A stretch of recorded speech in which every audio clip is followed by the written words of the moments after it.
Hey girlfriend, this is Jan James. Welcome to the Hope After Breast Cancer podcast, where women who have endured breast cancer learn to have fulfillment over frustration, clarity over confusion, and faith over fear.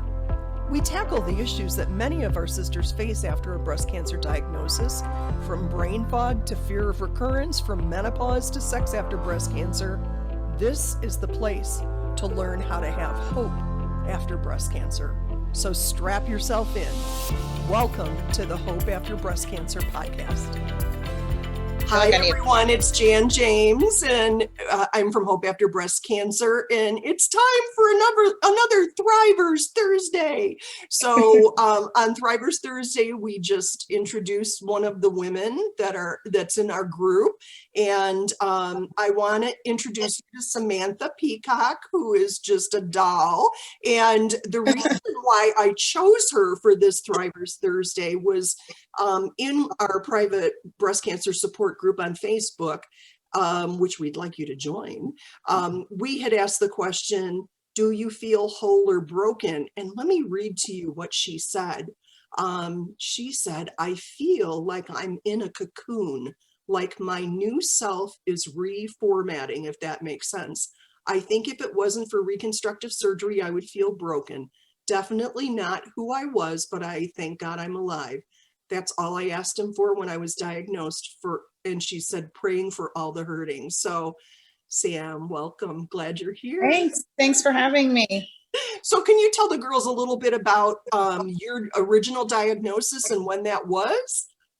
So June of 2021. So June of 2020, I felt like what felt like a little marble on the outside of my right breast, and went to the doctor. Of course, I was 38 at the time. I'm 39 now, but I went to the doctor. She's like, it feels like a cyst. I'm a nurse, so I'm like, okay, fine. Let's, get it figured out. I didn't freak out until I got my mammogram and ultrasound, which I wasn't of age yet. And so doctor said it didn't look good. So then I'm terrified. And then they scheduled me for biopsy to confirm.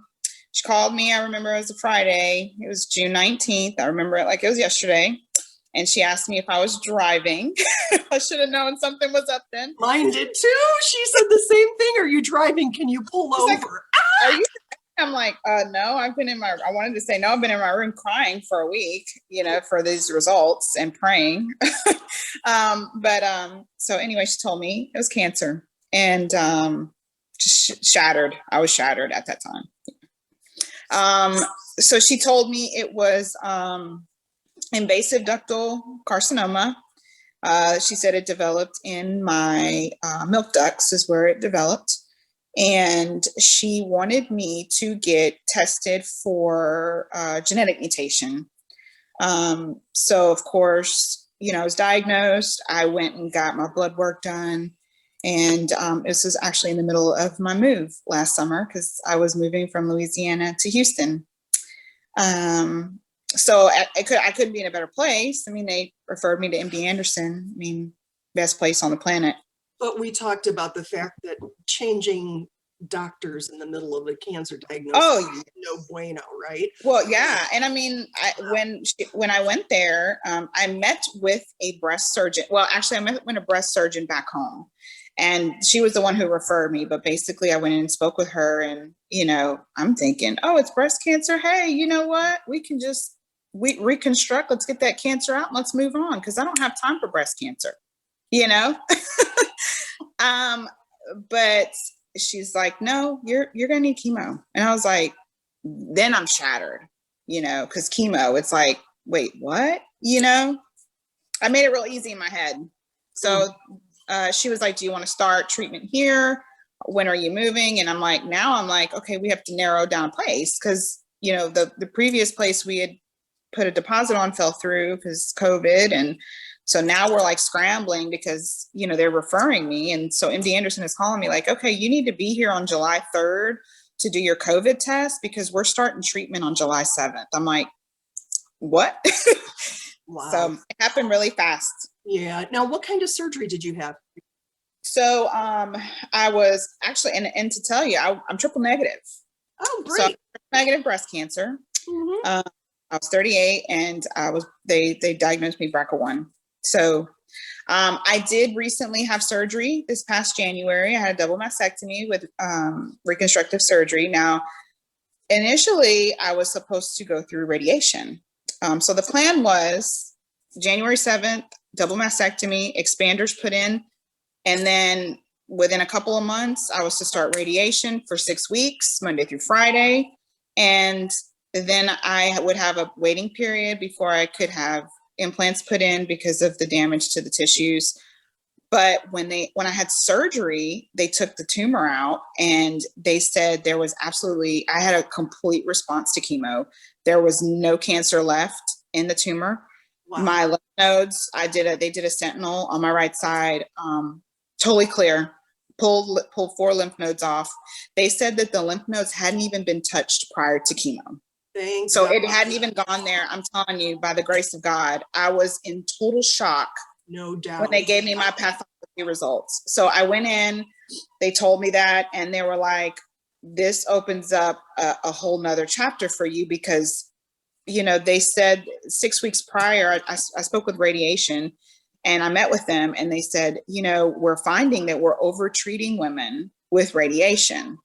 Because my tumor was lateral and not medial, they are finding that it's not necessary to have radiation. So, of course, can you explain that to us? Sure. So I'm positioning myself. So my tumor was on the outside of my right breast. When they find tumors medial, and this is what the radiation said, when tumors are medial, they're more likely to hit those lymph nodes, those huge lymph nodes, and kind of go through the body.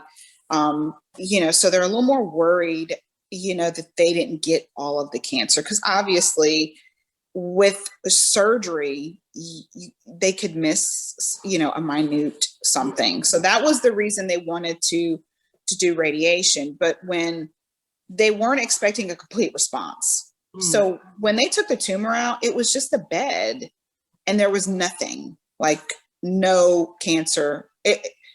My mind was blown, So at that point they stated, you don't need radiation. They were finding they were over-treating women. It was like music to my ears. I hadn't been so happy in forever, Wow, that's so awesome. So I was surprised when we were first getting to know each other before this video that your treatment had been so recent. We're doing this video in March of 2021. So it's just been a few months since you had all that done. What month was your surgery? January. I'm 2 months ago. Wow. No, you're doing awesome. Okay, girls. So here's, excuse me. So here's the big question. So you were mortified, terrified, all of those natural reactions when you were diagnosed.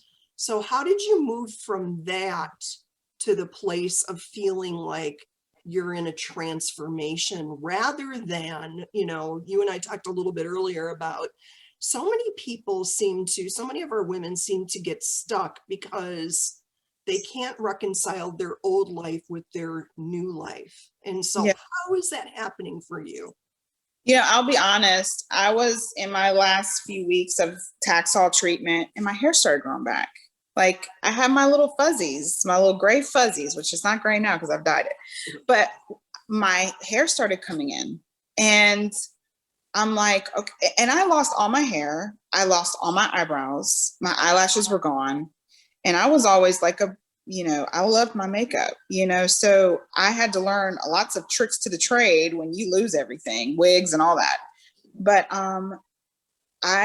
when it kind of felt like I was blossoming because it's like springtime, I'm like, okay, well, it wasn't springtime. My last Taxol was December 17th.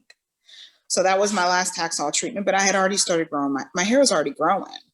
So I felt like when everything kind of started filling in, it's like, I just kind of felt like, okay, I've been, transforming inside this little cocoon. Sorry, I'm Italian, so I use my hands a lot. But when everything started coming back and I started recognizing myself, because you don't recognize yourself. I was terrified when I looked in the mirror. I didn't know who I was. And that was a long time of that. So I just feel like when everything kind of started coming back, it's like, my husband would tell me, he's like, Samantha, this is all temporary. And I'm like, well, it's not fast enough. We like instant gratification, right? We don't have time. And just like when I was diagnosed and they were like, okay, I remember one of the nurses telling me, you're going to have to slow down for this. I was like, no, I don't slow down for anybody. I'm type A personality. I'm go, go, go.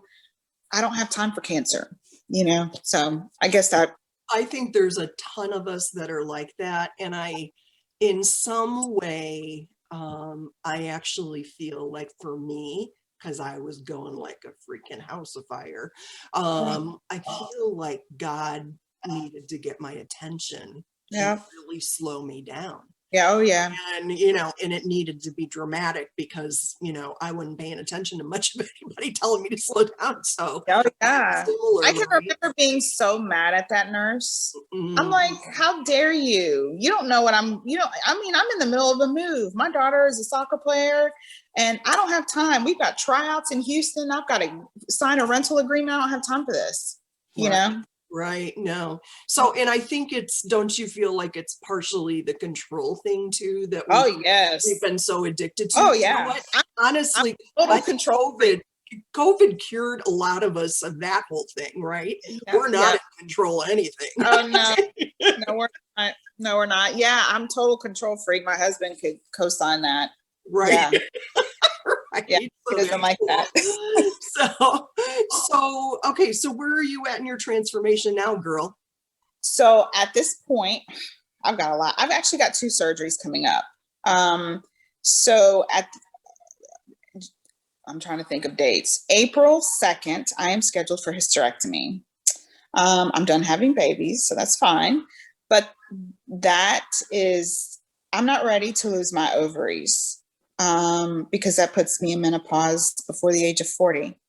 I'm a nurse and I'm part of the group. So I'm looking at all of these women who have that is life-changing. That's worse than chemo to me because that's permanent. Chemo is like 5 months. Yes, you're like a little ugly duckling for a little while. You have to like take a little bit longer in the mirror sometimes when you go out, but that's forever. So basically, I'm because I'm BRCA1 and it affects your ovaries. I talked to my oncologist and she has stated that there was a trial that MD Anderson was doing. It's closed now, but basically where they were taking the fallopian tubes instead of the ovaries. So to preserve your hormones, they were leaving the ovaries, taking the fallopian tubes because they're finding that most cancers are actually developing in the tubes versus in the ovaries, which, that kind of blew my mind. So that trial is closed, but I'm actually meeting with my GYN oncologist next week to discuss her monitoring me, taking the tubes. And of course, I don't need my uterus, so tubes and uterus, but leaving my ovaries at least for a little while. Because my oncologist says that it's actually diminishing because it's a 40% chance that I would develop ovarian cancer, and, with all of my risk factors. So we're actually going to discuss doing that April 2nd versus taking everything out. Wow, that's super interesting. I hadn't heard that. So yeah, and especially at your age, you've got a dozen or more years. Yeah, so I mean, she basically was like, if you can delay it, eventually have your ovaries removed down the line. But I'm actually reducing my risk tremendously by just taking the tubes out, because what she said was they call it ovarian cancer, but it's developing in the tube. So she's like, it's just the way that and I learned this in school, but sometimes it's referred, you use words that are referred. So it's ovarian cancer, but it's actually, they're finding more of it's developing in the tubes versus in the ovaries themselves. So if they can preserve a young woman's femininity and just quality of life, at least for a little while longer, because when you go through menopause at an older age, a lot of women, they still have their ovaries. So you're still excreting hormones. So a lot of women, they don't do my mom did great. She didn't even have any problems in menopause. You know, my mom's 71, but she has her ovaries. You know what I mean? So that's a game changer. So that's scheduled for April the 2nd. May 5th, I'm sorry, May 4th, I'm telling you, I have to keep dates. I have my exchange surgery. So they're going to take my expanders out and they're going to put implants in. And these expanders are awful. So I'm actually looking forward to that surgery. Have you seen what I did to my expander after I got it expanded? I didn't. What did you do, Jan? Oh, you should go to YouTube and look for I'm gonna have to YouTube it now. Expander explosion is all you have to. Ooh, you're giving me some ideas now.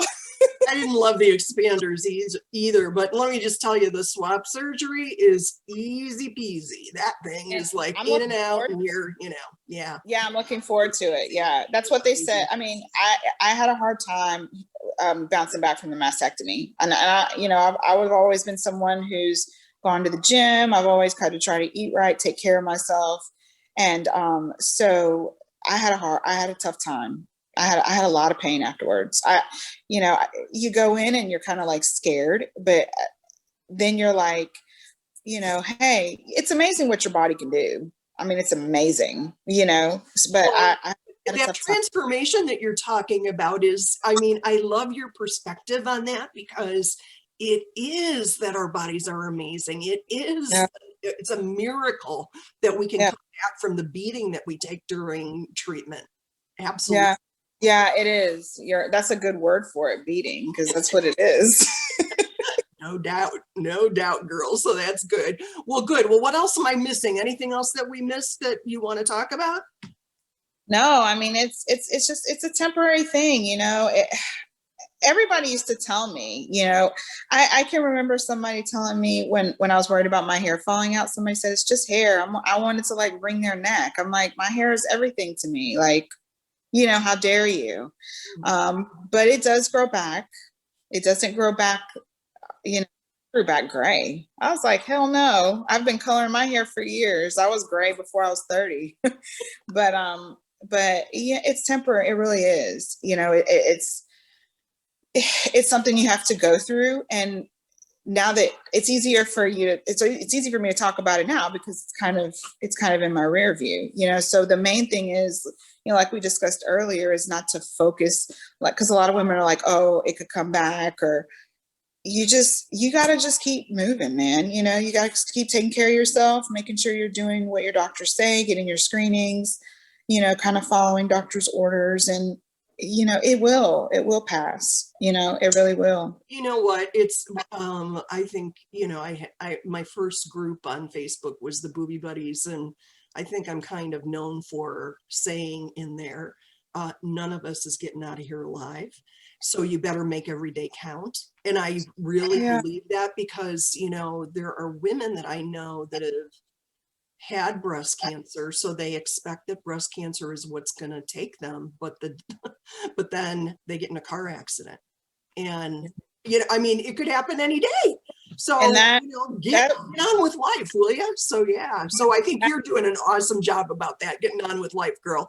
I just really appreciate your attitude, and thank you for being here to share your story. Sure. Thank you for having me. Yeah, and faith, man. Faith is huge. When I was diagnosed, I literally was like on my knees in tears, and I'm like, you know what? Whatever I have to go through, God, let me just go through it. Give me the grace to go through it, because I have a 14-year-old to raise. I mean, I was married, but I have a daughter to raise, and I have to be here. So I think faith initially was that driving force. Atta girl, yeah.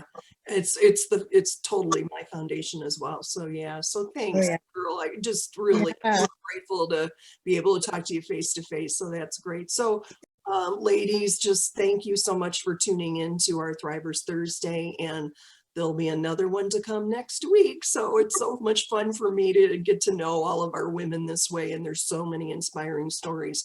So I hope you got value from this video, and just appreciate you tuning in. So we'll see you next week.